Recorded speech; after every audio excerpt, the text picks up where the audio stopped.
Frank's Red Hot is the perfect blend of flavor and heat, so you can use an entire bottle to make recipes like buffalo chicken dip or buffalo nachos, or even things that don't start with buffalo. Frank's Red Hot, I put that on everything.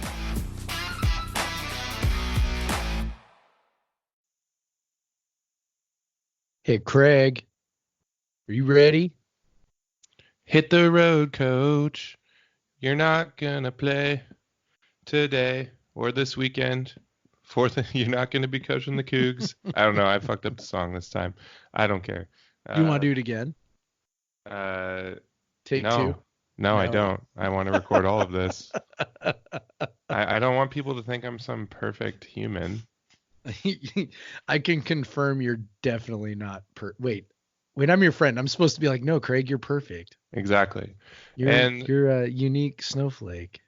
And with that, I am a snowflake. That is true. You and me both.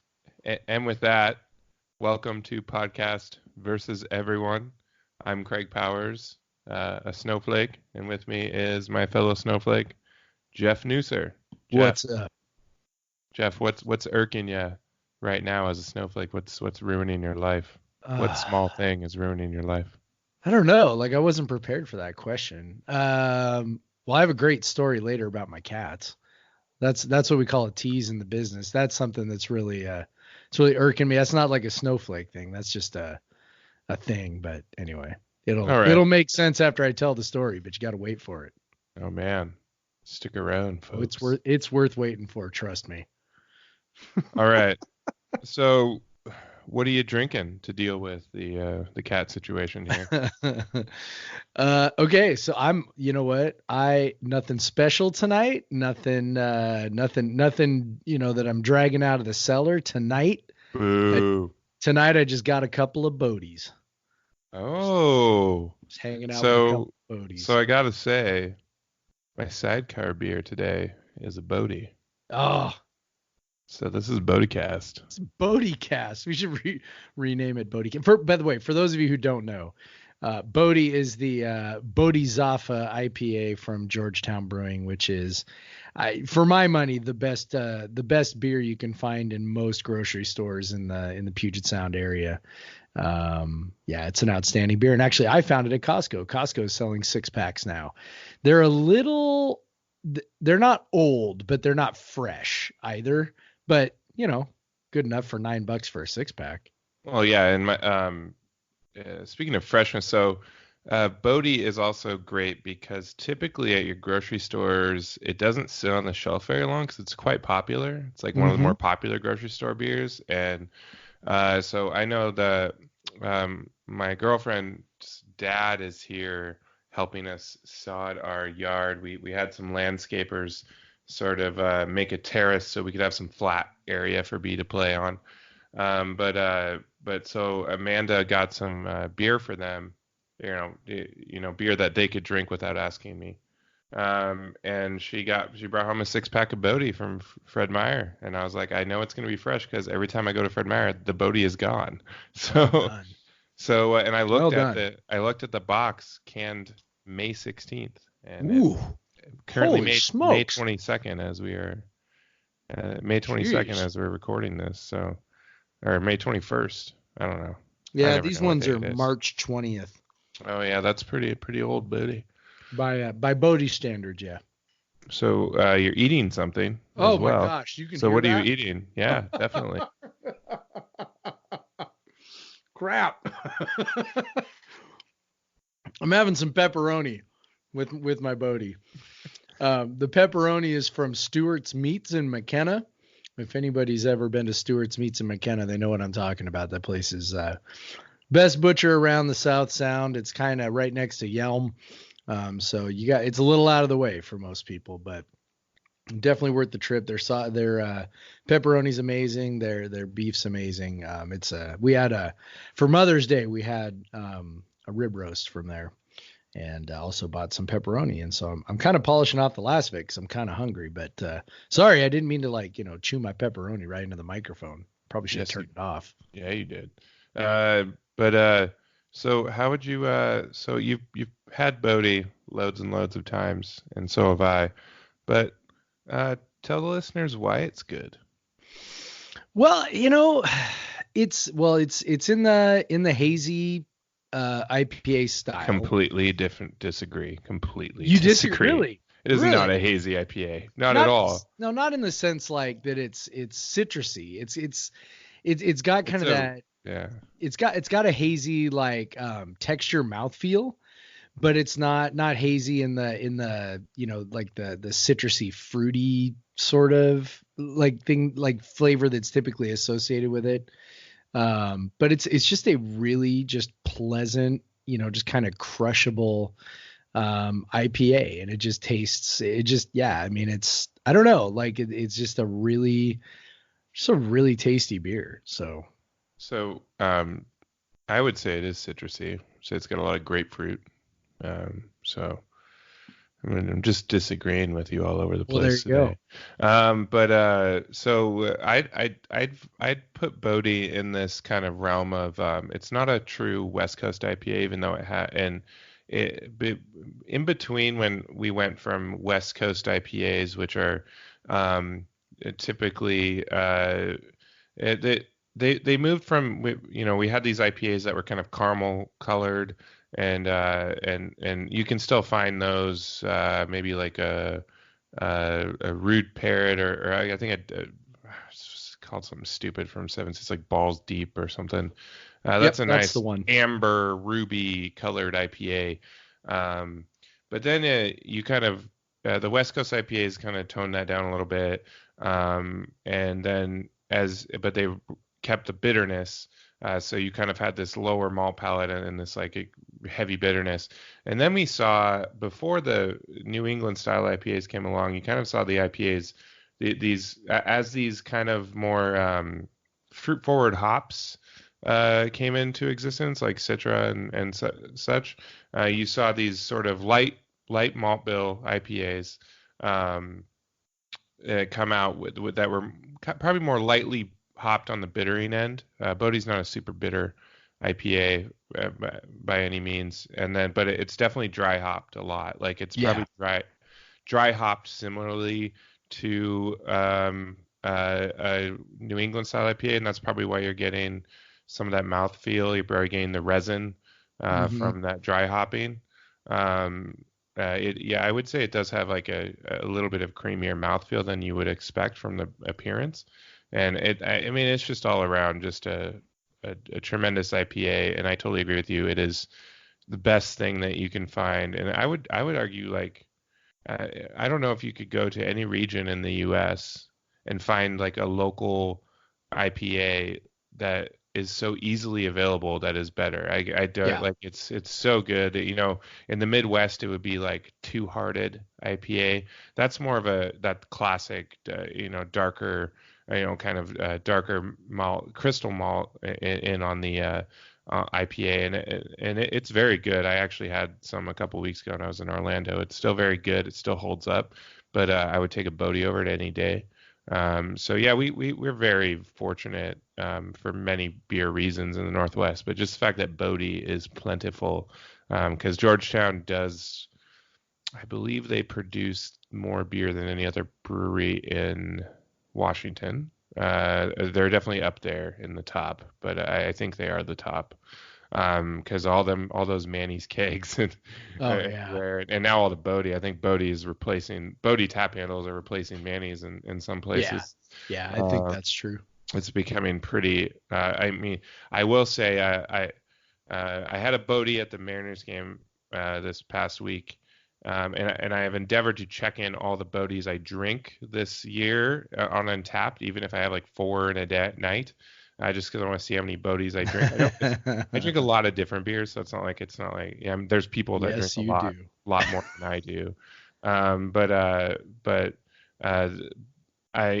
was and I'll get into this later, but I was at Cheney Stadium for the Reign FC, which is the professional women's soccer team match, and I always knew this one spot last season for the Reign or for like the Rainiers, where I could get Bodhi on draft, and this time it was not there, and I went to Tacoma Defiance game earlier this season, and Bodie was at that tap. So I'm very concerned that I won't be able to get my Bodie at Cheney Stadium this summer for the 3 different teams that play there. Yeah, that would be concerning. That seriously cuts into my Bodie consumption. So I definitely had to find the place that I know has it at Safeco Field when I was at Safeco Field on Sunday. So I was able to secure a Bodie, and I was also able to get a Founders Kentucky Breakfast Stout. Yeah, I saw that. Which I typically don't buy anymore. I think it's Founders is not really independent brewery anymore, and they've done some interesting business practices involving sexist practices and things that I don't want to get too into. You can look it up, but so I don't buy them anymore. There's so many good barrel-aged stouts, I don't even go to grab it. And plus, like, if you get a, they sell it in the 6-pack, the 4-packs, but they also sell it in these 20 or 750 milliliters for like $26, so roughly $1 an ounce. At the Mariners game, it was $12.50 for a 24-ounce pour of it. That's a hell of a lot of bang for your buck right there. Yeah. So if you're not aware of this stand, it's the Cask Beer stand. I think it's like section 128-ish around there. There's a stand that they usually have like a pretty heavy hitter beer, and they charge the same price for it as any of the other craft beers around the stadium. So $12.50 for a 24-ounce, because you can't get anything. Well, you can buy 12-ounce cans of beer around the stadium, which, by the way, they took away the Bodie cans this year. And now it's Bellbreaker, Top Cutter, and which I think we already talked about this, but yeah. So again, cutting into my Bodie consumption. But anyway, so yeah, so it was roughly half the price per ounce than it normally is on the shelf. That's pretty good. At a baseball game. That's also a really like heavy.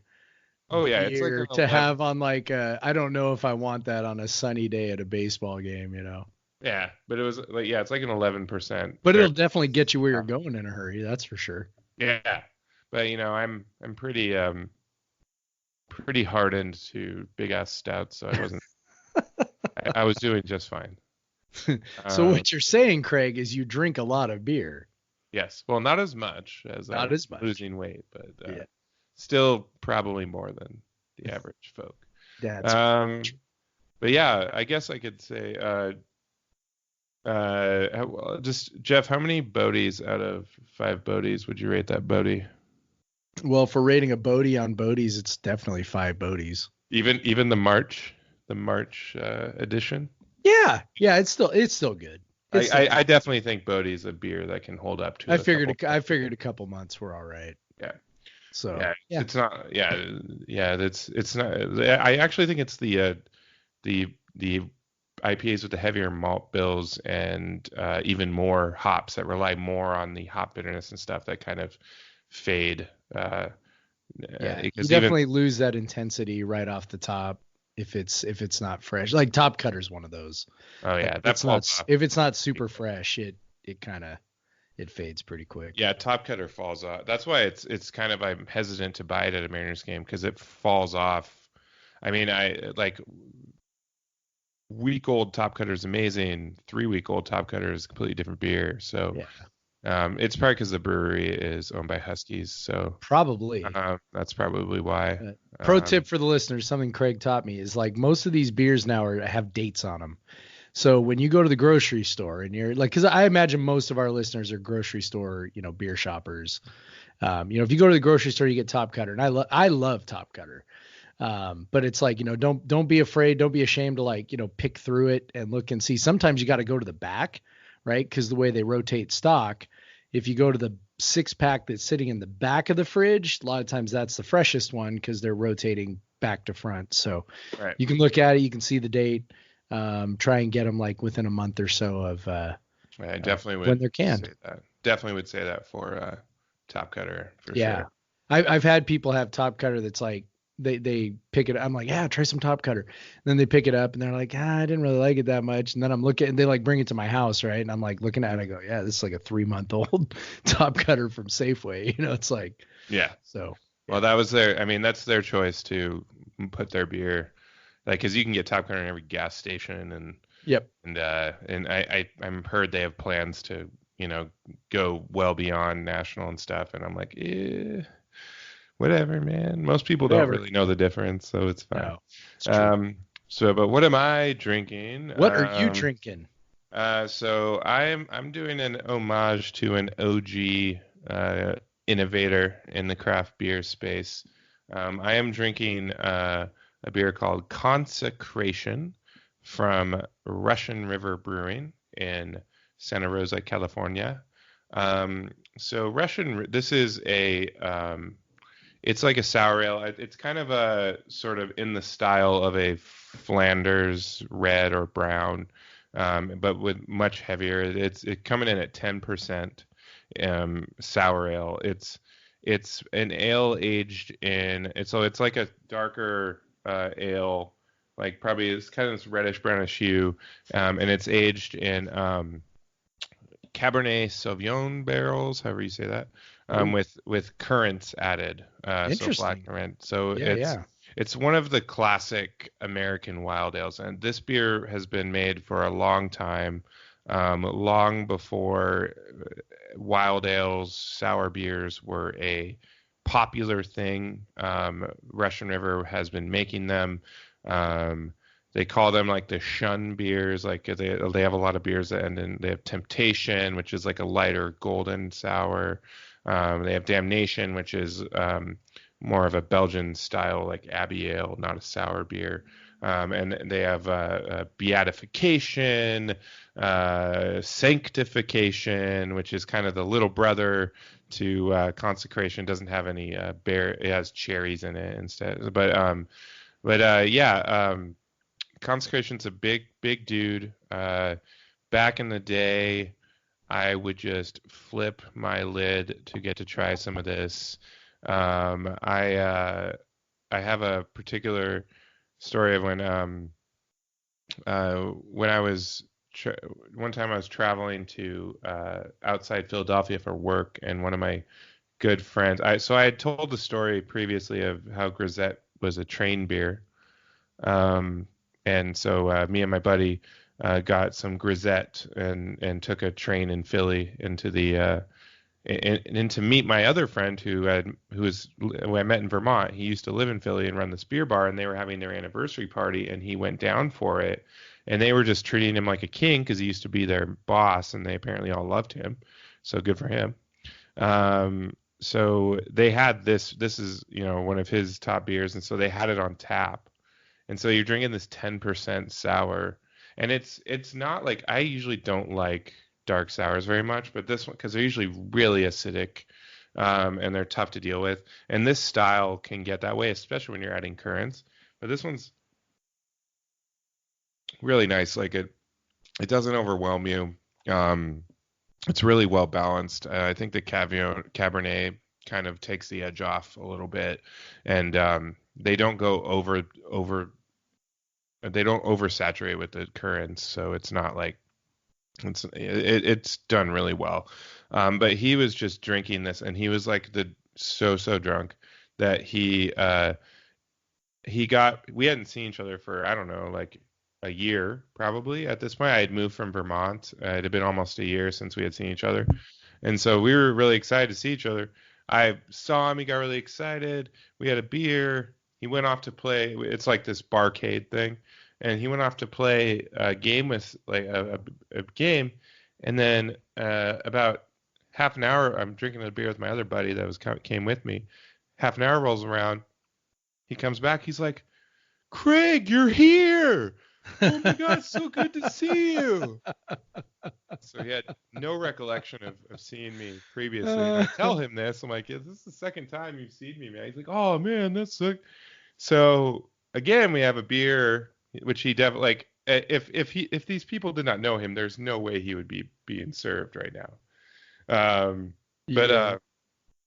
But he leaves, goes and plays another game, I don't see him for like probably 45 minutes at this point. I'm like, I don't even know where he went. Maybe he went back to his hotel and passed out. I don't know. Comes out of nowhere again. Craig, you made it. And no irony, it wasn't a joke. Like he still did not remember that we had seen each other twice before. But he did piece it together the next morning that we did see each other, and I had dropped off a beer, a Holy Mountain saison with him, and that made it safely back. This is back when Holy Mountain was brand new, and so I was really excited to like show him out. Yeah, so that was my consecration story. But That's hilarious. the Russian River is famous for Pliny, yeah, and also for using Comic Sans on their bottles. So everything in here, except for the word consecration and the Russian River logo, everything else is written in Comic Sans. So, I'm not sure how I feel about that, Craig. So let me read this description and just keep in mind that it's written in Comic Sans. When we made the Toronado's 20th anniversary ale, we had no idea that it would turn out to be one of our favorite barrel-aged beers we would ever make. With that said, we have always wanted to make a dark barrel-aged beer using 100% Cabernet Sauvignon barrels, but we never were inspired. That is until we blended 5 different beers to make the Toronado beer. The tobacco character from the dark malts blended nicely with the fruit character that developed it in blending. So now I'm going to read it how it actually looks. So with consecration, we set out to make a barrel-aged beer using Cabernet Sauvignon barrels. Now we are not saying as a replica of that Tea Room's anniversary beer. So Tea Room's is Toronado. So they kind of made it in homage to their Toronado beer. Yeah. So 20th anniversary, they did their 30th a couple years ago, like probably 4 years, maybe 3 years ago. So it would have been about 13 years ago that they made this beer first, which is like, if you think about American Wild Ales 13 years ago, it's crazy. Like I think I was still in college then. I would have never even heard of a sour beer then. So yeah, this is pretty crazy. Excellent beer. Also 10%, which is pretty hefty for a sour. Yeah. I'm enjoying it. Usually I don't even enjoy this style, but it's so well done that it's excellent. A lot of breweries try to do it and do a horrible job. But yeah, so out of 5 Bodies, I give it a 4.5 Bodies. It's an excellent beer. So yeah, Jeff, as I alluded to in my botched song attempt at the start of the show, that's what I get for not preparing. Well, we are a high quality podcast. Yes. You know that if you can count on anything with us, you can count on quality. Of course. But yeah, so WSU is now Sans baseball coach. Yeah. So we went from Comic Sans to Sans baseball coach. Yep. Yeah. Marty Lees is out. How you feeling about that? Baseball hasn't been good since what, 2012? It's been about were they good that recently? It's got to be 2011? longer than that. It was definitely when Coug Center existed. It was like the first couple of years of Coug Center when they were like NCAA tournaments. Yeah, when was Arkansas? That had to be like Dugout 08, Girls. 09, something like that. Hold on, I'll look. You keep talking. But yeah, Let's say it's 2010. been a while since they've been good.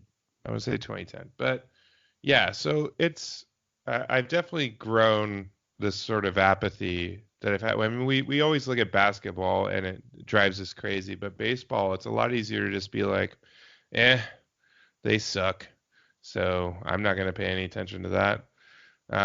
But yeah, this year they've definitely reached a new level of suck. I know it's a young roster, but I mean, this is year 4. Was year 4 for Lees, so at some point you can't just say it's a young roster all the time. Like, you got to improve. He definitely was at first seemed like a bit of a breath of fresh air from Donnie Marbut, but just just some of his tactics and his attitude, but I think some of that has worn off as well. Obviously baseball has a very big thing coming for it with a new facility that'll, I think help with recruiting, help bring in, more of the players that the program is used to. Obviously, WSU has a great baseball history. With in the past, I mean, I remember for years that they would have the stats of like WSU having more Major League Baseball players currently in the league or professional baseball players than all of the other Northwest schools combined, which is definitely, I really doubt that's true anymore with Oregon. No, definitely not true now. Yeah, Oregon State and Oregon having a program, which is actually a pretty good program, and UW's program being better, and so we definitely have fallen behind in that race, and so I think just my initial thought is the new facilities coming in a couple of years. Maybe it'd be nice to have a coach who doesn't have that track record of getting his ass beat to come in and be able to pitch towards that facility and towards like some some hope and kind of like what Leach could do in his first year. Like, hey, we're going to have this and it's going to be great. So I kind of think of it similar to that way, where you have a coach with a fresh start who can pitch, the rebuilding thing again, and then talk about how, by the time you're a junior or whatever, right, you're gonna have this like great place to train. So I had that same thought that, that's kind of as Leach was building the program, because I mean, I think maybe a lot of people don't really remember that that the football operations building, that it didn't exist when Leach was hired, and in fact didn't exist for the first couple of years. And so, he was able to sell that as part of his recruiting. Oh, God damn it. I'm watching Pac-12 Network, and they had football in 60 on. I'm like, yeah, I'll just put that on. They just put the Apple Cup on. God damn it. All right. Back to my train of thought. Okay. So yeah, Leach didn't have that to work with initially, but he was able to sell that as like a vision for the program, right? Like, hey, we've got this thing coming, and so he was able to sell that. And the class that committed under that was the class that had Jamal Morrow, Gerard Wicks, kind of all those guys in that class. So that ended up being a really big thing. I was a little surprised that the move got made. I know that so Michael Preston, our intrepid host of the Coug Center Hour, he's been saying for a while that he thought that Lees was going to get fired. And I wasn't seeing it. It didn't make a lot of sense to me to make a move in the sense that, so like when you compare it to basketball is a potential revenue driver. Not that it's a revenue sport in the sense that football is, where football is generating, really sort of tens of millions of dollars of revenue. Right. Basketball is not that kind of sport, but basketball is the kind of sport that you really just kind of hope, pays for itself. When, if you're paying a coach, $1 million, you hope that you're bringing in enough revenue to justify that $1 million salary. Right. So, okay. So you make that move with Ernie Kent because, it's not going to get any better. He's making $1.4 million. Really that's just basically wasting $1.4 million. To keep him around. You hope that maybe if you bring in a new coach and you turn around the revenue a little bit, then maybe it kind of pays for it, and maybe you're not just, sending $1.4 million out the door to Ernie Kent. So that's kind of the hope. Well, with baseball, there's no hope for that. Like that's not. I mean, yeah, they sell some tickets, but that's not a sport where you're ever going to sell enough tickets to pay for the program. Like that's never going to happen. At least not in Pullman anyway. I mean, I think about the only place that happens is in the SEC. The SEC is crazy about their baseball. I'm pretty sure everywhere else in the country is, not like that. So you're not making this move because somehow there's going to be some, financial payoff to the move. And so, well, why are you making it? Right. You've got a baseball facility coming in a couple of years. He blew up, basically, decided to go real young this year.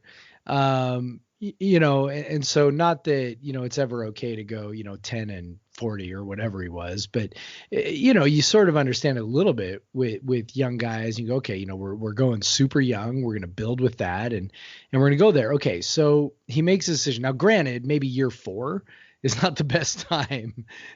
By year 4, you're supposed to be showing something.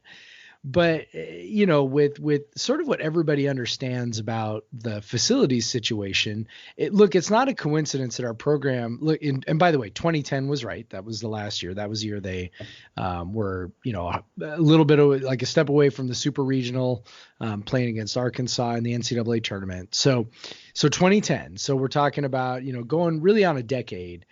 It's not a coincidence that, all of the programs around us have invested heavily in facilities, Washington being a big one. I think that's sort of the underrated one. A lot of people don't realize Washington's facilities were pretty terrible for a while with baseball. If anybody had been to their previous baseball stadium, and I say stadium, it was basically bleachers, next to a pretty cruddy field. They've now built, some nice facilities for their baseball. And so it's not an accident that they've passed us. Oregon State obviously passed us some time ago. Oregon didn't have a program for a long time, started a program up about whatever it was, 10, 15 years ago now. And then Gonzaga, fucking Gonzaga again, is doing their thing. I mean, their baseball team's been better than ours for, at least half a decade. So, all these programs have gotten better and we've just kind of stayed in the same place. So I thought maybe that would buy Lees a little more leash. Obviously it didn't. And so it kind of makes me wonder, was there maybe something else going on? Was it a personality thing with Chun? I don't know, especially the timing of it. They've got another series this weekend.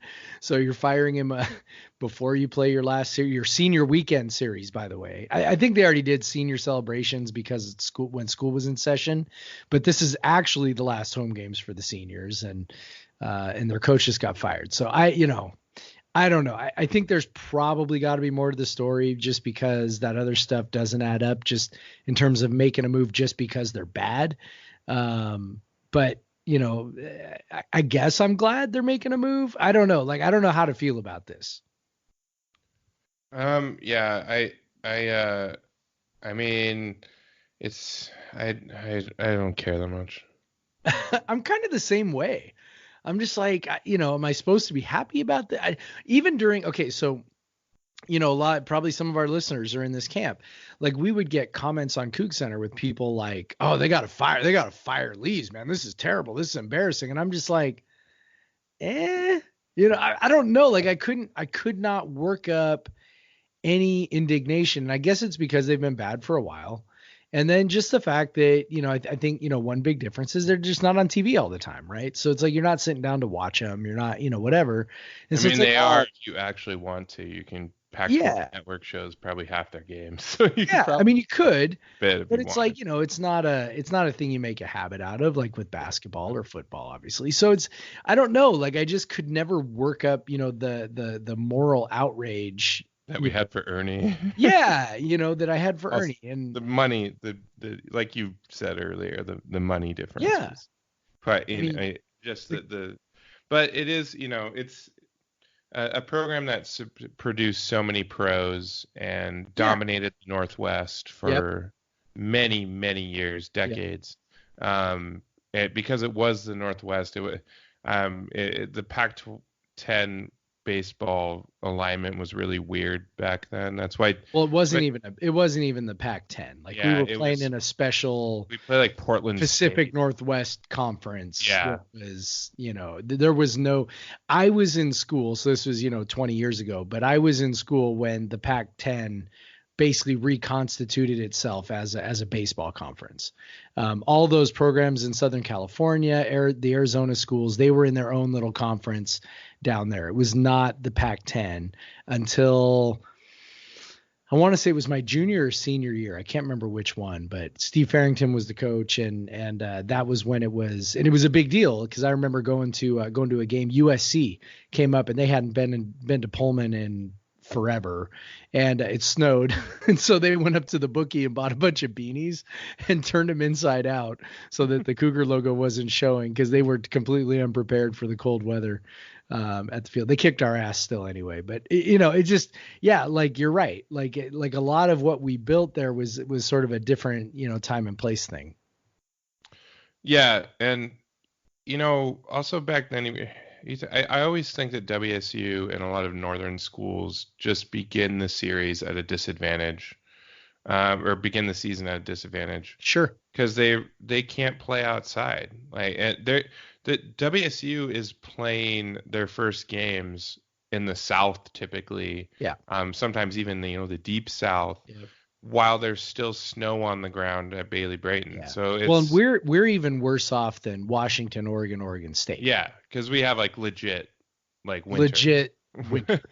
That goes Ice, for 4 cold, months. Snow, winter.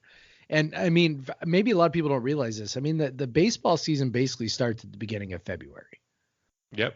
It is winter. It is like cold ass winter in Pullman when that season starts. Yeah, and so our guys are practicing in the field house, and they're trying to mimic some sort of baseball, but they're not going outside. They're not playing in the big space of an outfield, and or a real infield where the way the ball bounces on the turf, and I always think you never expect a winter team to start the season out well, and they typically haven't, but this year they also just didn't do anything well. 3 Pac-12 wins, which is abysmal. You're talking about 3 out of and 1 tie, which I don't know what happened there. I think there was an extra inning game, and then they just were like, yeah, we're not gonna go any farther. I think it might have been a Sunday game or something. There was it must have been with USC, because they're the other one with the tie. Yeah. But yeah, I don't remember exactly what it was, but it was something like that. But yeah, I will say it seems like this is a year when all the other Northwest schools were down. Like even Oregon State by their standards wasn't, they're still very good, but they're not as dominant, and especially after they'll definitely be a tournament team, but after they won the title last year, and I mean we've had Oregon in the College World Series, we've had Washington in the College World Series recently, or maybe not Washington, maybe I'm thinking of their softball team. No, they did go. They okay. I don't know. Yeah, they did make it to the World Series a couple of years ago. Yeah. Yeah. Okay, so I'm not crazy, but yeah. No, you're not crazy. Which also, sort of pisses you off, right? I mean, there's a regularly a Pac-12 team, at least one in there. So it's a good baseball conference, and especially, I mean, and Oregon State has won 3 national titles now. Like WSU has 2 national titles, period, ever in any sport, and one is boxing. Yep. Another one is indoor track. Yep. And we haven't had one since the 70s. I think the indoor track one was in the 70s.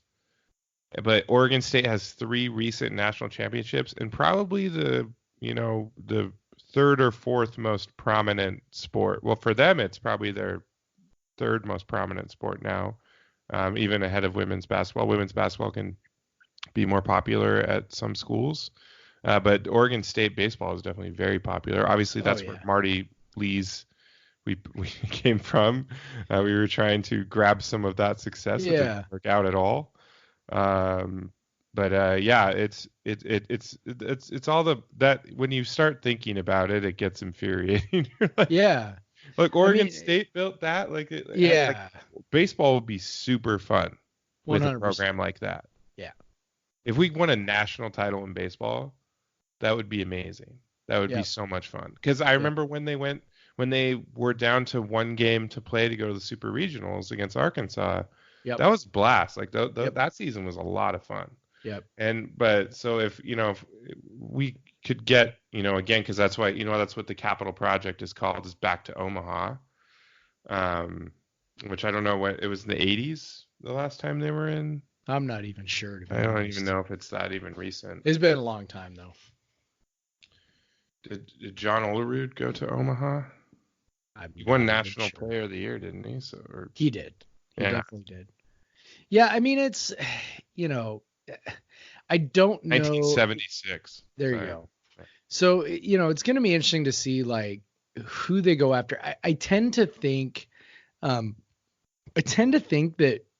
the timing of it lends me to believe that like one of a couple things happen. Either Lees was really pushing for an extension, and Chun was just like, you know what, never mind, and just, cut the cord.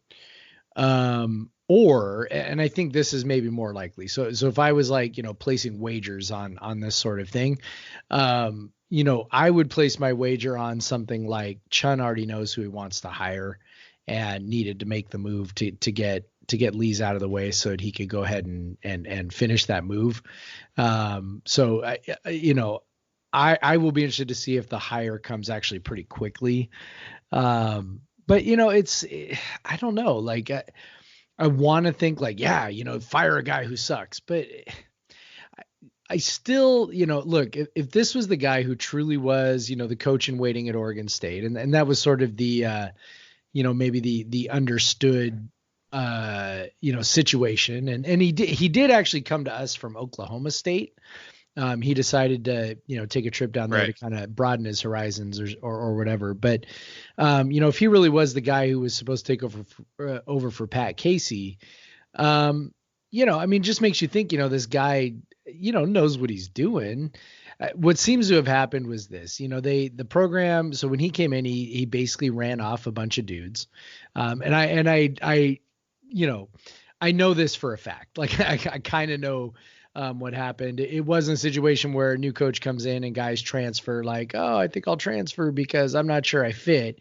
It was a situation where, Marty Lees told a lot of guys, look, you're no longer welcome, or you can come back and, try out and try to earn your spot again. And, obviously that didn't go over great with a lot of guys. And a lot of those guys left. Coug fan has sort of documented this, that a lot of those guys left and had success in other places. And then he kind of fumbled around for a couple of years before this year, finally deciding, okay, you know what, we're just going to go young and we're going to develop, and which, is not a bad strategy, but is probably not the strategy in year 4. Right. And again, maybe he just thought like I did that, that Chun's probably not making that move. I mean, look, we kind of did some back of the napkin math on this thing on Slack. He signed a $250,000 a year contract, which makes you go, okay, well, that's not that much, right? I mean, that's like pennies compared to what Ernie was making. Right. But you figure, okay, so, he was put on that 5-year rollover contract by Bill Moose. There's no reason to think that he wasn't rolled over. I mean, if Moose was rolling over Ernie Kent, I'm sure he was rolling over Marty Lees. And so that means that Lees has, 3 years left on his contract, after this year, maybe if Chun didn't roll him over last year. Right. So if he's in the same situation as Ernie, that's a $750,000 buyout. Now, granted, I'm sure the terms of the contract are the same as basketball, where you can pay, basically by the year, right? So you can pay the guy $250,000 a year for the remaining 3 years instead of paying it in a lump sum. So obviously that's a little bit different financial hit, but at the same time, I mean, you're still paying out $750,000 to a guy, to not coach your baseball team, which isn't going to probably make any money no matter who's coaching it, right? Right. So I don't know. It leads me to think that Chun had a guy who he had in mind, who he really wanted to hire, and he's already lined him up, and he's not going to be available in a year. He's not going to be available in 2 years. So he wants to go get him right now. So. Yeah. And he does have the new facility as a chip to attract someone. So yep. That's got to make his job a little bit easier in spite of the cold weather. And but he does have some history to draw on. And it's in truth, like we were kind of downplaying it because of the Pac-12, the Pac-10 North sort of thing. But when you're producing that many pros, obviously you were having talent come through the program. So And they're just not doing that with the frequency that they used to. Well, there's plenty of talent in the Northwest. There's But yeah, plenty of baseball talent up here. It's the just a state of matter of figuring out Washington- how to get it to Pullman. The state of Washington has long been a very baseball heavy state. And Oregon, I'm sure, has even gotten more so as Oregon State has done well. And so, so it's, like the Northwest has always been a big producer of baseball talent. So it's there, and it's there to work with. Southwest Washington is like a big baseball area, and obviously the metro, but it goes beyond King County basically. It's a lot of the more rural areas produce a lot of baseball talent, and we had, even I was at a small rural school outside of Yakima, and we had like guys at least go to like community college to play, like, because there was just good baseball players. We had guys that played pro ball, and like there was guys all around that played pro ball, like in some way, in single A or something, so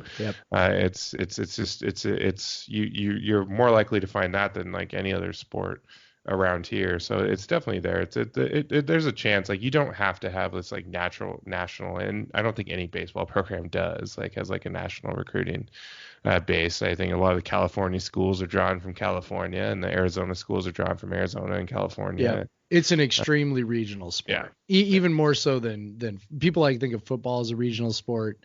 Like baseball is really, really, really, really regional. So, right. So, all right. So yeah, that happened. Yeah. Good luck to the next guy. Good luck to the next guy. I'm sure somewhere Donnie and Marty are going to have a beer and just be like, we got screwed and, whatever, because, the facilities weren't in place. Or, I mean, I really feel bad for, by the way. Yeah. I really feel bad for Jake Lees. Bat Boy. Oh, Bat Boy extraordinaire. Dancing Bat Boy has just lost his job. It's pretty sad, actually. What's he going to do now? I don't know. I'm sure his dad's going to get another job. Yeah. I mean, it'll probably be an assistant job at first, but yep. I think that or a smaller school, but yep. But he does have a pretty bad record attached to him now. It is his first head coaching job, and he won less than 70 games in 4 seasons. Yeah, that's not good. Only not in baseball. 31 conference games in 4 seasons. Yeah, that's when you're playing 30 conference games, that's not so good. No. Nope.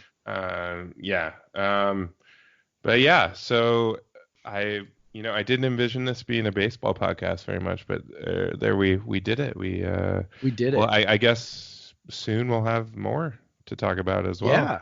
Well, I'm sure we'll be able to offer, really insightful, in-depth opinions on whoever it is that he hires.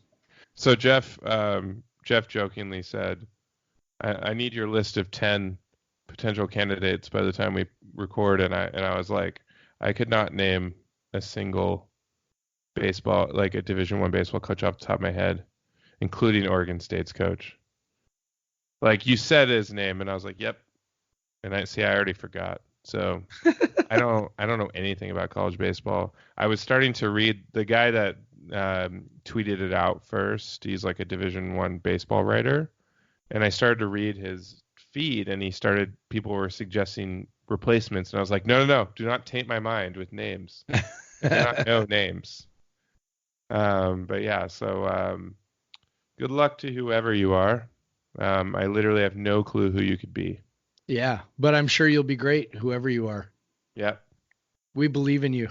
Go Cougs. We believe in you. Go Cougs. So, speaking of people we believe in. Kyle Smith. He probably his most intriguing signing for sure. Couple of them. Start with the big man. Yeah. He signed a Ukrainian. I don't know how to say his name. Just call him Vova. Vova, which is awful. I know, poor kid. He doesn't even know like what that sounds like in English. I don't think. That would be my guess, but that's okay. Vova. We're gonna go with vo. We're gonna emphasize the vo, so that then it doesn't sound like There's no L. something else. Yeah. But Vova. yeah, but man, so we knew at San Francisco he tapped into the Eastern European market. We knew he tapped in the Australian market. We already knew about Ryan Rapp, but now he's already in his very first recruiting class pulled a guy from the Eastern European market. I'm gonna try to say his name. I gotta find it to read it. Damn it, where's our story? I'm trying to read our story. Now I can't find it. Oh, Craig. I want to hear you try to. All right, so here's how I think it's pronounced. I think that it is pronounced Markovitsky. I think it's just Markovitsky. So it's not. Now the not first tricky. name is Volodymyr, which apparently now is Vova, but I'll bet it's something because so he's Ukrainian, right?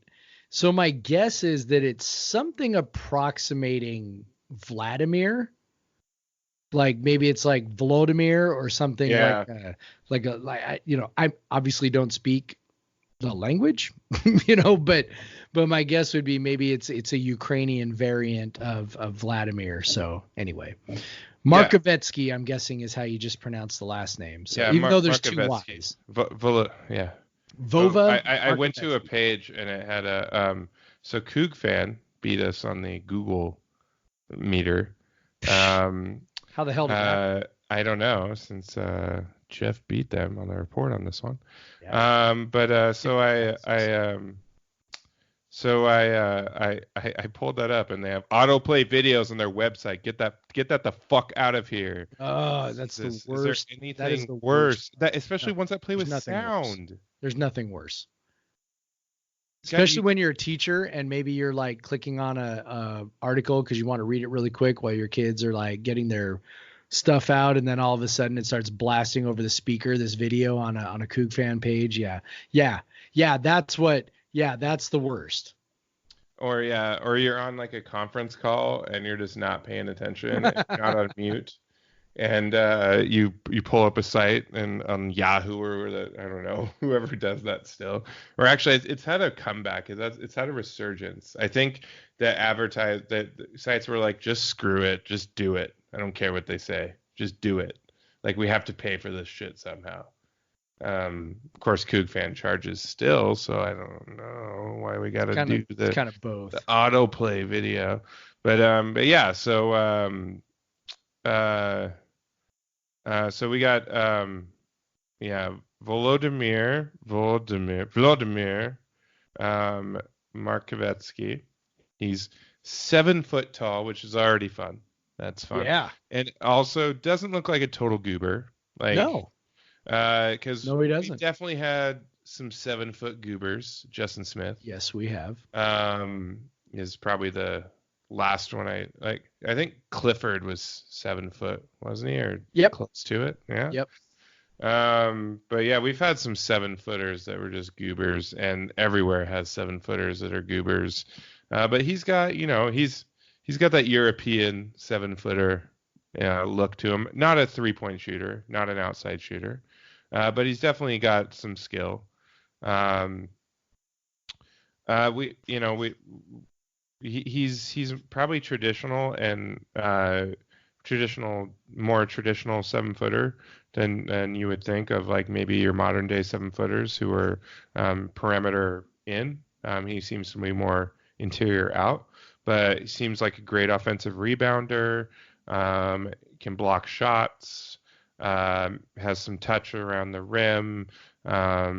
He's a work in progress for sure. But man, when you have a kid that's already playing against, adults, not high schoolers as much, and he is on the U18 national team. Ukraine's team isn't like a European power by any means, but yeah, there's some stuff that that's exciting. And I think he's probably, and he's not like 7 foot 200. Like he's got a little bit of meat on him. Yep. And I just, it seems like he'll almost certainly play next year. He's going to play next year. So my source within the program, the things that he said about him were the big things were that he, number one, really loved the club that he was playing for. So he was playing for a club in Lithuania, which is a noted sort of high level European basketball club. So for people who aren't really familiar with European basketball, you have it's structured a lot like soccer, where you've got your domestic league, and then you've also got the European league, where it's like the best of the domestic teams then go on to this, continent competition, right? Sort of like soccer with the UEFA Champions League, right? So in European basketball, that's the Euro League. And so the club that he was with is an excellent Euro League level team. And he's been with them for some time developing. He moved up through their junior system, played with their second team this past year. And so the bigger thing isn't sort of the production, because he didn't have a ton of production, didn't play a whole lot for the second team. But it's a quality club where he was getting good coaching. And that's sort of the big thing, is that he comes to WSU now with excellent coaching, good fundamentals.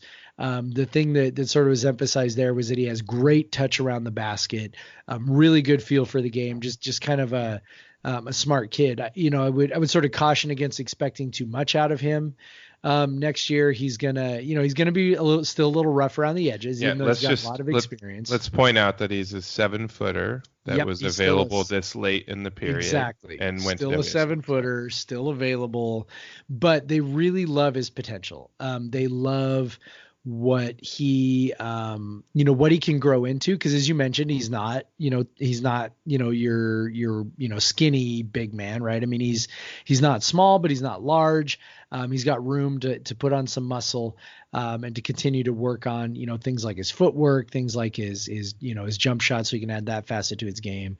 All those things are available for him. He definitely needs a little bit of work in that, but he is skilled enough to play next year. And they need him, right? Because Jeff Pollard can only play so many minutes. And so, for the, 10 minutes a night that Jeff Pollard isn't playing, this is a guy 10 to 15 who can play 10 to 15 minutes. Draw some fouls, maybe block some shots. Give you a little bit of production that way. So this is a super positive move. I mean, and longtime readers of Coug Center know that I've been banging the drum for international recruiting, since before, Ken Bone was fired, that was a thing that we needed to be doing. And when Ken Bone was fired, that was a thing that I said we needed to do with our next coach. And then obviously they hired Ernie Kent, who was never, ever, ever, ever, ever, ever going to consider recruiting internationally. And now we've got, two international kids joining the team already, with Ryan Rapp from Australia and then Vova from Ukraine. So yes, I'm tickled pink. I think it's great. And I think this is exactly the kind of guy we need to go get, because you're not going to get, semi-skilled 7-footers in the US to come to Pullman. So yeah. So did you already add Volodymyr and Markovetsky into your dictionary? I am practicing the old school reporter trick, which is just to do it right one time and then copy and paste it everywhere else you need to use it. Very good, very good. That's what I do with the shrug. That's how emoji. I roll, to make sure. The shrug emoji on Twitter. Yeah. You have to use different. I'm pretty sure everybody does that. Yeah, they type in Google shrug emoji and then they go copy it and paste it. Well, because you can't do it with an English keyboard. So, nope. but it's great. I'm super excited. 7-footer. He seems long and somewhat athletic. So yeah. No, he's. I think he's got a ton of potential. So I'll say already next year, on with our new coach who plans a slower style, more defensive oriented style. I think just with the new recruits he's brought in, we're already more long and athletic than than the guy who was advertised trying to be long who's and make a long athletic. athletic team. It's so true. It's so true. We have like a We will beat legit this we have dead legit horse like forever. 6'3", 6'4", 6'5", guards. Like no, we got Noah Williams coming in at 6'5". Like I mean, come on. Yeah, we're Yeah. going to be longer and more athletic, which is why part of the reason why we're going to play better defense next year for sure. So Defense. I know it's going to be so exciting. So speaking of defense, Yeah. one of the better defensive players of all time, particularly in rebounding, probably one of the greatest, probably, I don't know, at least the greatest. I mean, pound for rebounder. pound, the greatest rebounder for sure. Yeah, I mean, Or inch for inch. Would that be inch for inch? Probably inch for inch. Insurance Would be the best way to put even it. pound per pound, because he wasn't that That's true. big. I mean, Barkley's definitely up there too, but because I think he's actually like 6'4". He was like 6'3". Yeah, but anyways, Dennis Rodman, obviously one of the most annoying players, but who I appreciate more in retrospect. But when I was younger, just his style of play was so obnoxious. That's because the Bulls took a championship from us. So. Yep. But anyways, so his son, DJ Rodman, which does it stand for Dennis Jr.? It does stand for Dennis Jr. Is also coming to Pullman. Definitely a very different style of player, much more perimeter oriented. From stat wise, a good rebounder. Not sure how well that translates to a better top level where he's not the most athletic guy on the floor. But 6'6", definitely a scorer from the looks of it, at least on his high school team,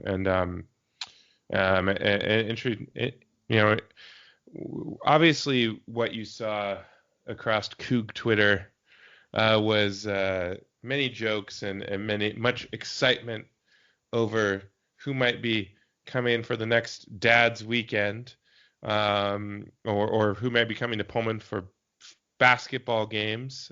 Maybe a guy in a fur coat, maybe with a particular North Korean dictator, as a guest or something.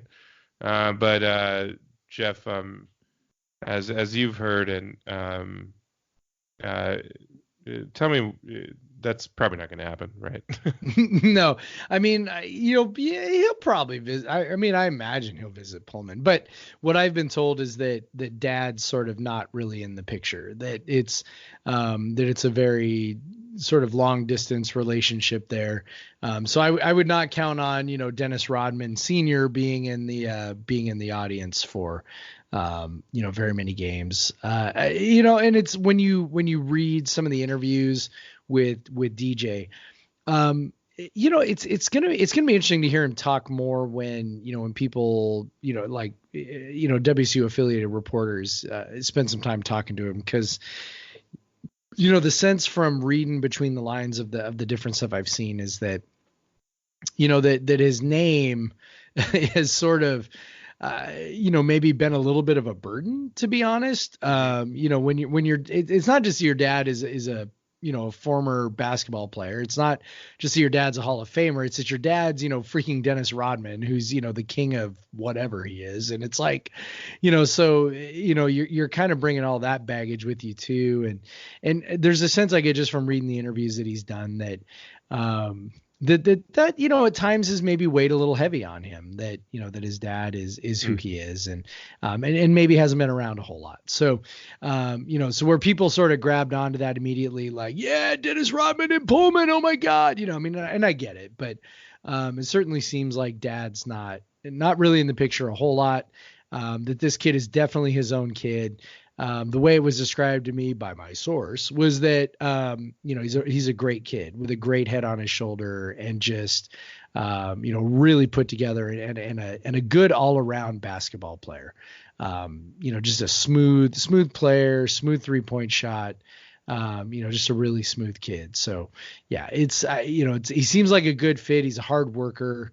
Just kind of all the things you really do want in a player.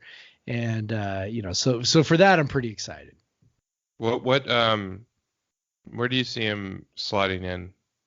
Like a 3 or 2? Yeah, I think he's like a 2-3. I don't know. Excuse me. I don't know what. I haven't looked that closely at Kyle Smith's offense. I do know that he likes to have two ball handlers, the 1 and the 2, two guys who can handle the ball. So, the 3, I imagine there's a little bit of flexibility there. Excuse me. With the 3-4 where, you got a wing who, maybe is, 6'5", 6'6", 6'7", who can play that spot. So that's kind of where I see him slotting. I do see that one of our regular commenters, Holly Weird, said they didn't think he was actually 6'6". I had seen some stuff that said he was 6'4". Recently it's been 6'6". So who knows what it actually is, maybe it's actually 6'5". But he seems to have, sort of a wing type game to him. And, who knows, his dad shot up with height late in his life. So right. maybe that'll be the case here. Who knows? Yeah. Who knows? Yeah. And, obviously probably our last 2 signings, probably the most interesting signings for different reasons. And, so it's, Cougar recruiting is exciting again. And there could be more. Yeah. But it all depends on Ahmed Ali and Nigel John. So Ali went to the transfer portal. He apparently is maybe coming back. Mm-hmm. Still don't know. So my source was like, don't know.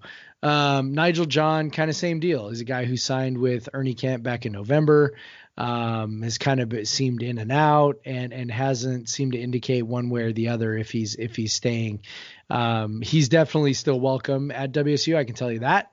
So it's going to be interesting to see whether he sticks with that or whether he decides on a different course. So those 2 guys would be the last 2 scholarships. So if one of them, decide to bail or both decide to bail, then there could be potentially 2 more scholarships available. But I'm not sure that they're actively recruiting anybody right now to fill those 2 spots. So it could be a situation where they decide to just hold them. Could be a situation where maybe they just look for an opportunistic thing where, maybe somebody is a grad transfer. Probably not a grad transfer at this point, but maybe like a sit out transfer. So, okay. Yeah. So I think might be that sort of deal. So. Well, and we probably should mention your source also confirmed with you that we got to pour one out for podcast versus everyone favorite Marvin Cannon. Yeah. Who will be leaving. Yeah, he's out. Yeah. Yeah, Marvin Cannon's out. Isaiah Wade is out. Those 2 guys are out. So yeah, super bummer. I know that everybody is bummed. We're bummed, and I can tell you that the program is bummed about losing Cannon. So yeah, it sucks. But it seems like it was a situation where he just didn't want to be in Pullman anymore, which, I listen, he's from Virginia. So, if he thinks he can, get closer to home and do what he can do there, good for him. I wish him well. And I wish he would have stuck around because I think he could have been an absolute defensive monster under Kyle Smith. Yeah, absolutely. But yeah, good luck to him. Good luck to Wade. Hope they find places where they're happier and maybe find more minutes and all that. So, basketball. We did it. We talked about baseball and basketball. We have had stuff to talk about, and we are deep into May. So who knows? We might not have to come up with ideas yet. But yeah, what are we at right now? How are we doing? We're an hour and 7, Craig. Well, we probably should just move this thing along. Let's move it along. Let's talk about your cats, Jeff. Okay. All right. So when we moved out here to Graham to podcast versus everyone HQ East. So you've been to my house, obviously, like the listeners have not. I live on a little bit of, yeah. I live on a little bit of property, like a little over an acre. It's rural Graham, which is, sort of, East Pierce County. And so, we have rodents, all over the place because I live on a little bit of land. So we have rodents all over the place. So we had a cat at one point guess what? If you live in the middle of Tacoma, you have rats. Yeah, that's true. You have everywhere as rats. well. We have like mice. We just have straight up long tail disgusting rats. We have rats too, but mostly mice. And so anyway, so we had a cat in last summer, and she was fantastic. And we adopted her from the Humane Society. She was wonderful. She was an indoor outdoor cat. Would go out and hunt mice, and would bring them up to the door and leave them there for us as a nice little gift. And so she was great at sort of keeping the rodents away for the most part. And then one night she went out and didn't come back. And we had some coyotes who were roaming near the property. And so we're pretty sure that the coyotes may have had a little bit of dinner with her, which was super sad. And we missed her. And so so somebody, in a Facebook group that Sarah was a part of, had a litter of cats. And so they were trying to get rid of their kittens, and we were like, it's probably time we get a couple more cats, because summertime is going to roll around. We want to get those rodents, when the weather's warm and they're running around. So let's get a couple kittens. So we go over there and we pick out our kittens, and we're like, she's like, well, which one? What kind do you want? What do you want? And we're like, okay, we'll probably, let's get two so that we have litter mates, so that they can, sort of keep each other company. And then let's get a couple boys, seems like, nice to have a couple boys. And so we pick a couple boys, and she's like, okay, well, you can come back in a few weeks and pick them up, and then they'll be fully weaned and ready to go. Okay, great. So a few weeks later, we come back, pick up the two cats, bring them home.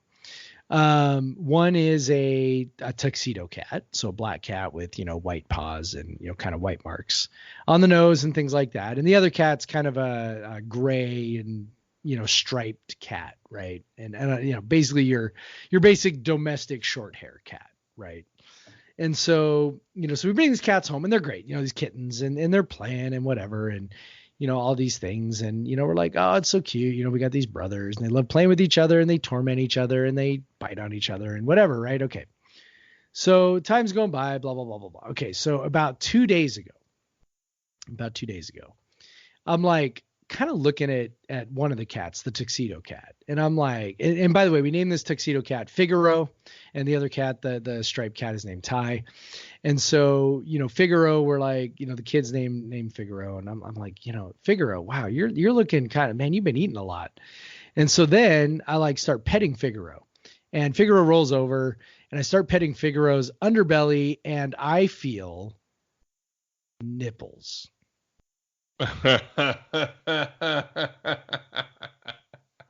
And I'm like,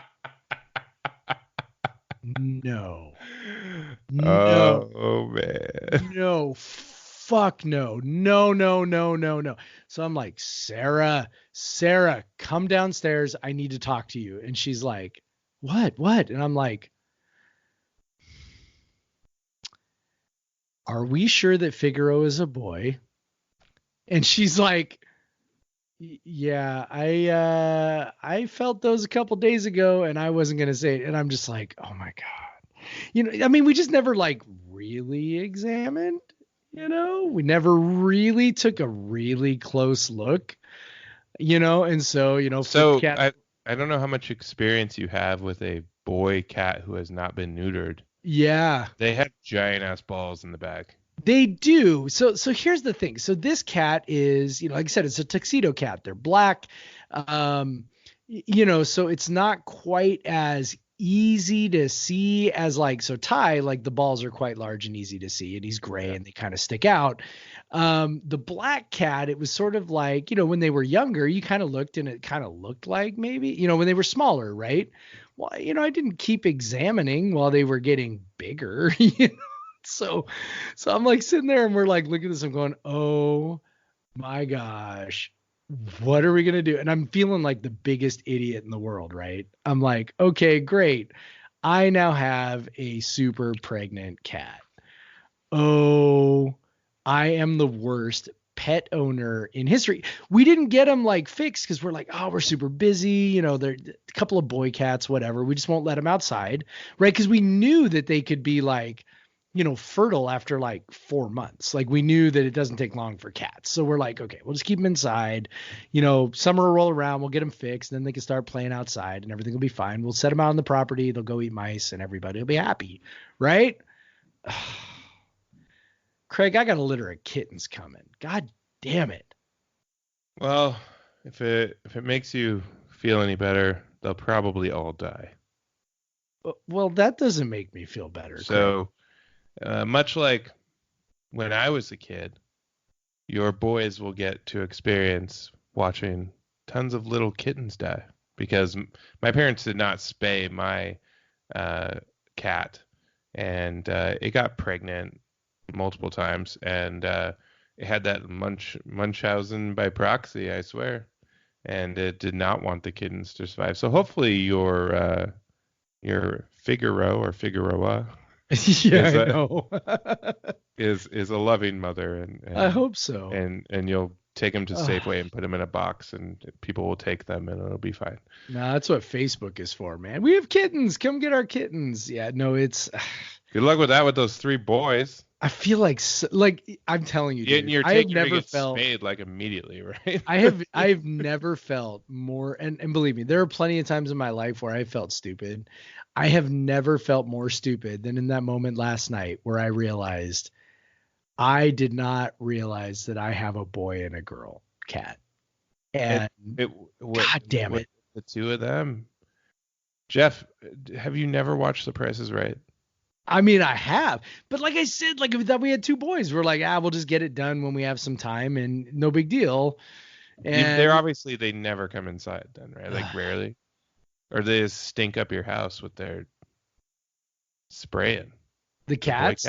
The boy cat? Yeah, the cats are just inside all the time. He doesn't spray much. We had a little bit of an issue when his box gets dirty.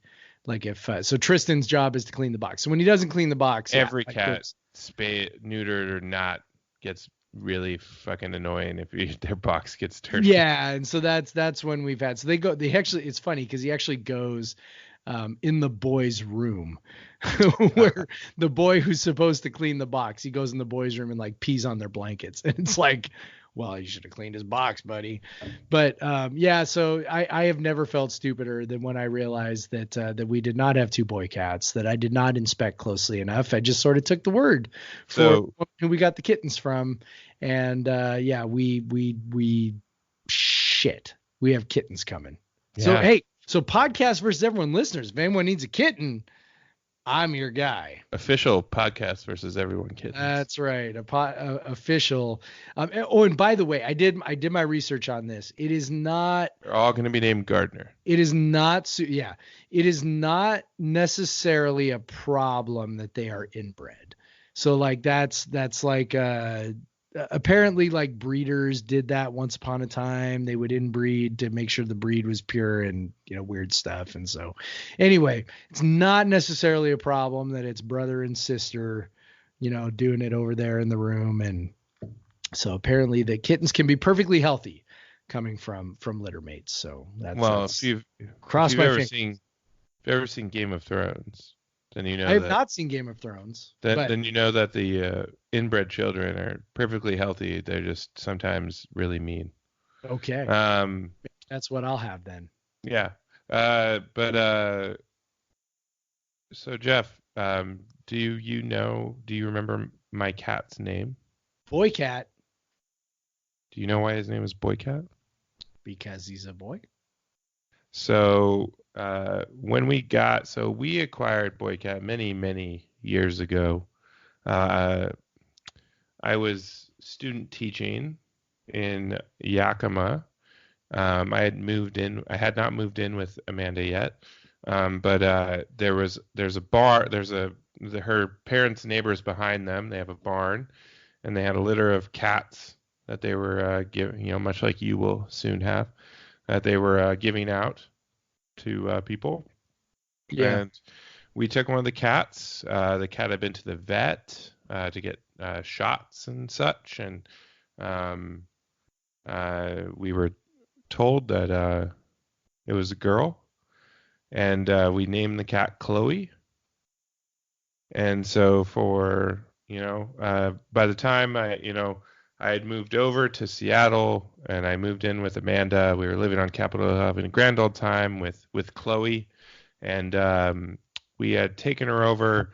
There was like we were young and out of college and didn't have a lot of money, so we found like a clinic over in Bellevue, of all places, that did cheap spays. So if it's a spay, they have to keep them overnight because it's like an invasive surgery. If it's a neuter, they're just clipping from the outside, and you get them back a few hours later, all drugged up. So we dropped Chloe off at the Humane Society that is going to do this, and Amanda is just, has never spent a night away from Chloe. She's distraught. She's very sad. We're on our way. It was very early. We dropped him off. We went to a McDonald's to get some breakfast. For some reason decided to eat in the McDonald's. I don't know why to this day why we did that. Who does that? I don't know. Except for people, old people or people with children. Yeah. We sat down for breakfast at McDonald's in That's Bellevue. amazing. Maybe it was a nice McDonald's. It was in Bellevue. It's a nice McDonald's. So we're eating our Egg McMuffins, and Amanda gets a phone call. So Amanda had said, I wish Chloe was a boy so that we could take him home tonight. Well, while we're sitting at McDonald's, Amanda gets a phone call, and it's the vet. And I'm like, oh no, what happened? What happened? And Amanda, the look on her face is just the weirdest look. I'm like, I can't read this at all. And she gets off the phone, and like this kind of half cry, half laugh goes, Chloe's a boy. Wishes do come true, Craig. Wishes do come Wishes true. come true. So we did get to pick up Chloe later that day, and then being the gender Nazis that we are, decided Chloe needed to have a new name. Didn't want to get anything confused ever again, so we decided to call Chloe Boycat, and so that has been his name ever since. He is Boycat. That is his actual name. We don't just call him Boycat because he is a boy cat. His actual name is Boycat, which is always fun to explain to vets and stuff. Yeah. And so yes, Jeff, I feel your pain. I can recall. Well, good. Now I feel slightly less stupid. So I will say there's like a specific time. So Boycat is a Manx. So he's born without a tail. Right. So sometimes he has a little trouble. He's a big ass cat too. Big ass cat. Yeah, big ass cat. Sometimes he has a little trouble when he poops, getting everything off of there because he doesn't have a tail to like flick it off. So occasionally he'll have to wash his butt. It's funny. I do think back, and I remember, like, I was not working that day. Amanda was at work, and Chloe had not fully been able to get all the poop off, and she was wandering around with a big old poop on her butt. And so I took her in the bathtub, and I was washing it off. And I remember it was like really soft and weird. There was like, I was like, man, this is am I feeling her lady? That's a large vagina. Yeah, that's a large vagina right here. And I didn't think anything more of it. It's because I was playing with some balls. So Boycat never had balls from when we knew he was a boy. And of course, cats hide their dicks deep within. Uh-huh. They don't show them off like dogs. Yeah, it'd be nice if they did. That'd make life easier. Yeah. I probably wouldn't have screwed this up. Oh man, so we both have gender or sex. It's not gender, it's sex. Yeah. Switching. And I will say, by the way, so like after last night when like I said to Sarah, I'm like, oh my God, we have a pregnant cat. Fuck, So okay, so we're like, and all of a sudden I like have to switch, and I'm like, this cat that for 4 or 5 months I've been calling a boy is now suddenly a girl, and I'm trying to like be like, yeah, she You got to change your is pregnant, pronouns. right? Gosh. Well, you should ask her what pronouns. Yeah, I should prefers. ask. What does she prefer? Do you prefer she? Do you prefer they? Do you prefer them? I don't know.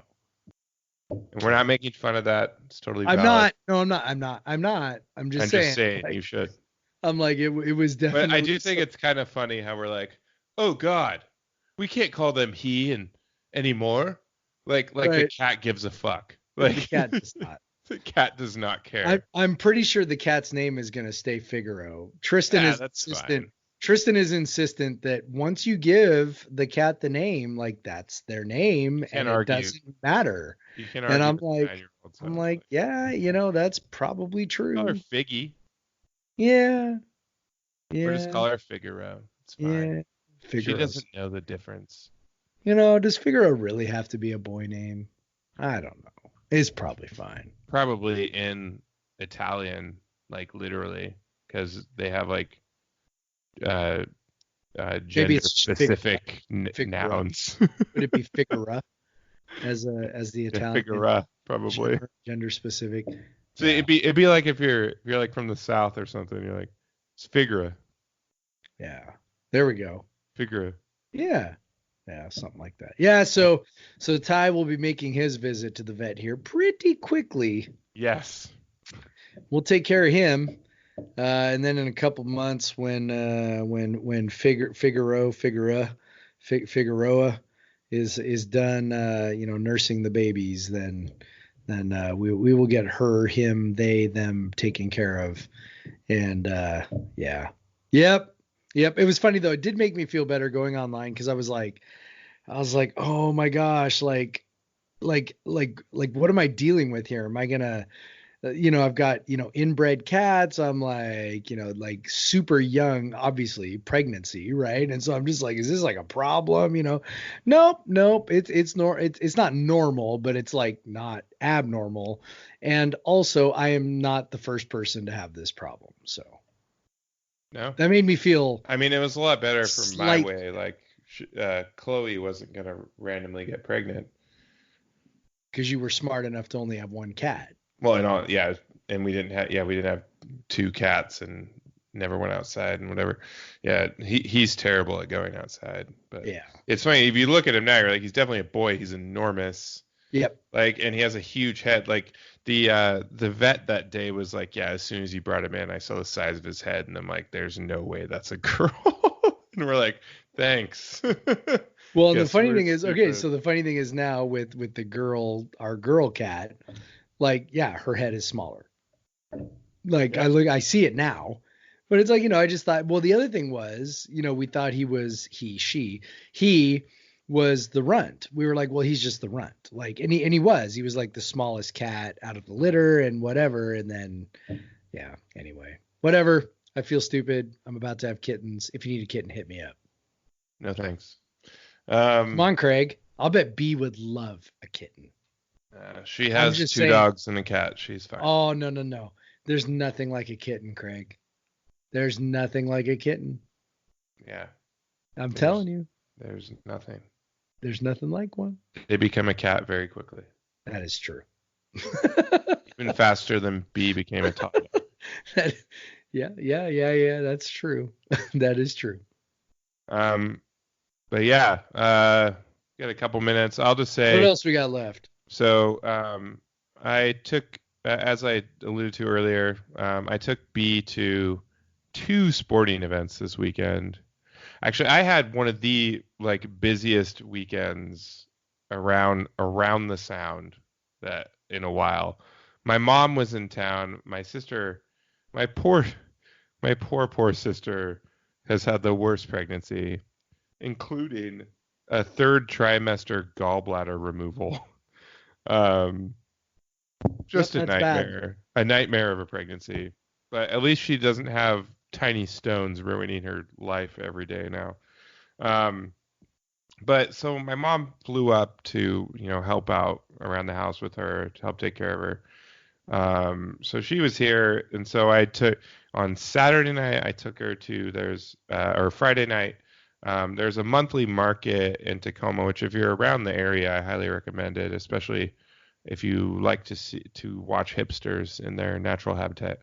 Called the Tacoma Night Market, typically once a month on Saturday, but they had a Friday and Saturday edition this month because it was the 1 year anniversary.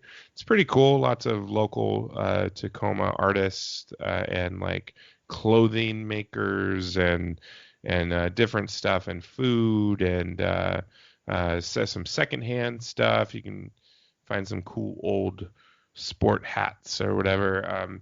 And they had a DJ playing. They got Bodie on tap. So it's a pretty fun time. I also took my mom to the new Engine House 9 brewery, which is a real cool spot. But anyway, then on Saturday I took B to the as I mentioned earlier, the Rain FC match. I want to inspire her with women at the top of their game. She mostly liked the cheers, hated the fireworks, but had a good time. Had a really good time. Actually, she had a lot of fun. Had a big old poop right about the 85th minute, so we had to take a quick exit to change her diaper. But I did get to. There was quite a lot of stoppage time. And in part because Rain FC's goalie got hurt. And Rain FC, of course, because it was like, the 93rd minute, was out of subs. And so they played a regular old defensive player as the goalie. She didn't have to make any saves. Did make a nice interception of a cross, which is a good goalie skill. It was pretty funny watching. Just they had the universal sport thing, a penny. She was wearing a penny to denote that she could use her hands. So that was pretty interesting to watch. It was worth the whole trip just to see something weird like that. But then on Sunday, took her up to the Mariners game. They were handing out infinity scarves to moms. I was carrying B in a front pack. I looked at the guy and he goes, "Do you want one?" I was like, "Hell yes." Yeah. Yeah. Come on, Dad. Carrying the baby right he here. He sees a sucker. Yeah. Give me that infinity scarf. But B and I did wear our matching, which I did get from a local Tacoma clothier. These Ken Griffey Jr. shirts, like kind of a three. It's got a three pictures on it, kind of with his swing, And so B has a onesie that's just barely fits her still, and I have a T-shirt that I'm losing weight and just is a little almost too big. So we're going different directions there. But we got to wear that. I figured it'd be the last time we get to wear them together. Obviously, we took B to Disney World, but I knew she would love the moose, and she certainly did. I tried to take her before the game, but we just missed him, so I couldn't resist. I bought her a moose doll, and she loved it, and obviously gave her something to do. But then, which is important. But then right after I bought her the moose started doing his pregame sort of rounds, and we were on our seats were supposed to be on like the 12th row in like left field, but it was sunny, and babies do not go well with sun. So I just hung back in the back of the row underneath the overhang. But then of course the moose came over, and she was just like waving from 100, like 100 feet away, just like waving, trying to like, oh my God, she was so excited seeing him. So I walked down there, and she got to give him a high five, whatever. So of course I had to. He does pictures like in the 3rd inning and the 7th inning at his moose den. We made trips to both, so we got some cute pictures. The second round I got us with our matching shirts. The first round I wasn't prepared enough. We were still wearing our jackets, and I was like, oh no. But the second time it had gotten warm, and so taking off our jackets, and we were ready to go, and we got a real good picture for Mom, and B loved the moose, and even would, she's to the point where she knows that something's going on the field.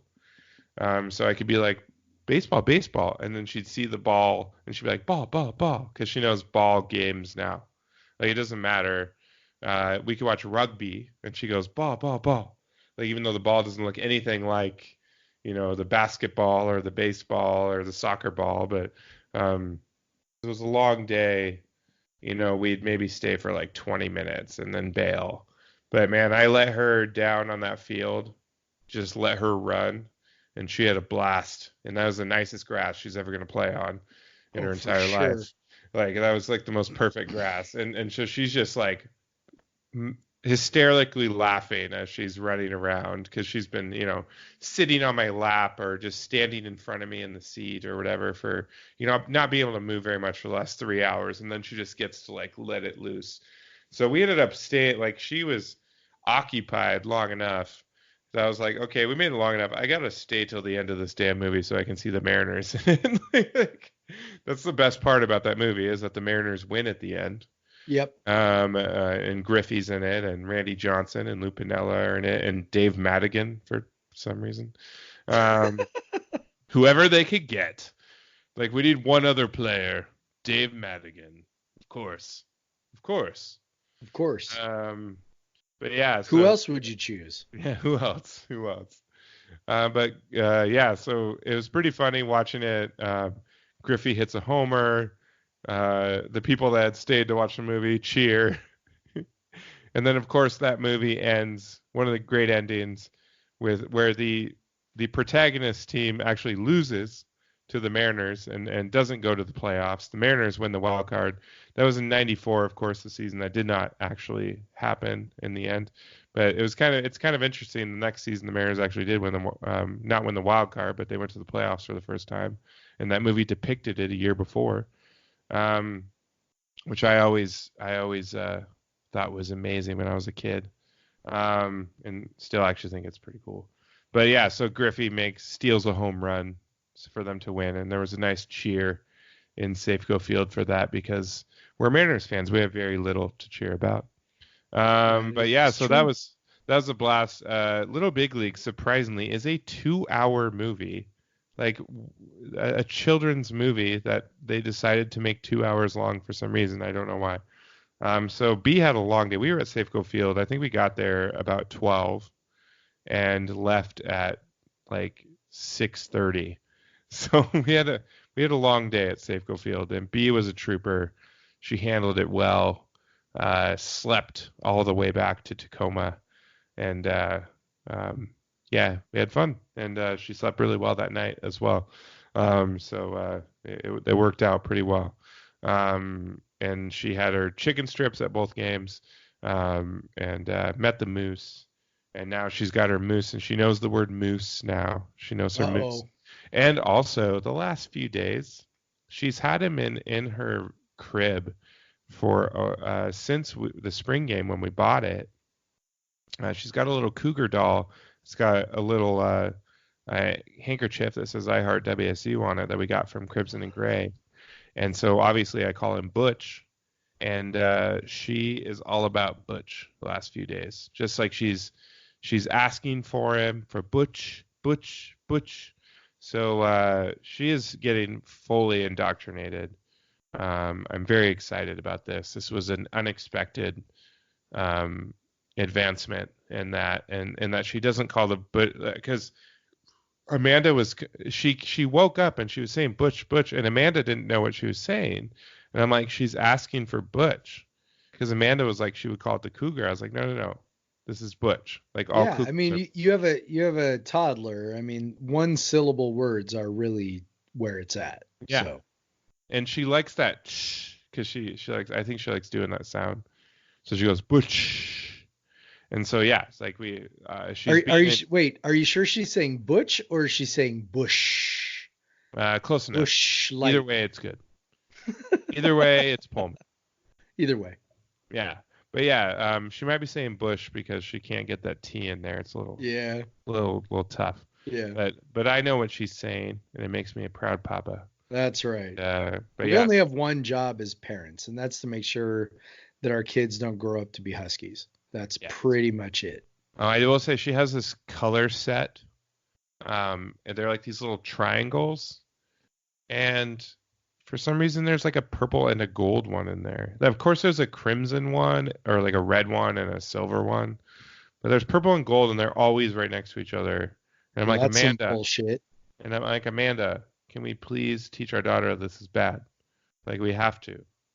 I don't know. Like, maybe we, I don't know what to do. Maybe So we what we did with our kids was whenever we saw purple, and they'd be going through their colors, punch him in blue, the red. face. No. No, we didn't punch him in the face, but we'd see purple and we'd go, ooh, purple. And then we'd be like, ew, purple is yuck. Cause little kids understand yuck, right? Like Right. that's, again, one syllable words, right? So that's how we did it with our kids. And then of course it's all fun and games until you go to the grocery store one day and some little old lady's wearing a purple sweatshirt and your kid goes, purple is yuck right at her, but it's up until that point, it's great. That's how we did it. I will keep that in mind. Well, I think we can. Yuck is always good. Yeah, anything yuck is. Ooh, yuck, purple yuck. She hasn't Ugh, learned yuck yet. Yucky, yuck. So She's just learning no, so she's getting into her negative words. there you go. She's learning to run away when we say no. Well, Like, and to that's where do whatever she's doing. But that's where yuck is going to come into play, right? Because you're going to be like, no, stay out of that thing. Yuck. Try and communicate how not desirable that thing that she's getting into actually is. No, don't put your hand in the toilet. Yuck. Oh yeah, she's been weird. The bathrooms have been closed recently. No, don't play in the cat litter box. Yuck. No, that's down in the basement. She can't get there Well, gee, that's good. for now. All right, man. I think we're good. Yeah, that's good. That sounds good. So, questions, comments.